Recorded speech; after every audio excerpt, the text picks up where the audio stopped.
Welcome to today's video where we'll dive into a fascinating problem related to the new C# extension members introduced in version 14 preview. The problem we will be exploring is whether extension methods can be written for static classes like path, file, or directory.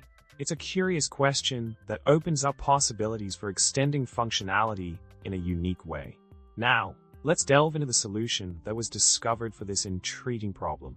The key lies in the specific configuration and setup in the project file, where certain properties such as output type, target framework, implicit usings, nullable, and lang version are specified.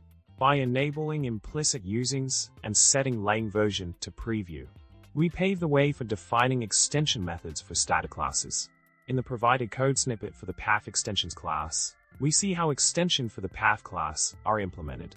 By using the extension keyword, methods like isFile and isDirectory are added to the path class, allowing for convenient checks to determine if a given path is a file, directory, or neither. This approach showcases the flexibility and power of extension methods in C#. Expanding on the solution, we can also create extension methods for non-static types like float, double, and decimal.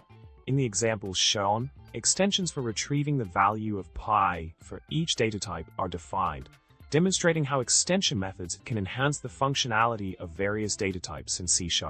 In summary, we've explored the exciting realm of extension methods in C#, from enabling them in the project configuration to implementing them for static classes like path, as well as non-static types like float, double, and decimal. Extension methods provide a versatile way to augment existing classes with additional functionality, opening up new possibilities for code organization and reusability. Thanks for tuning in today, and remember to subscribe, like, and comment below with your thoughts. Happy coding!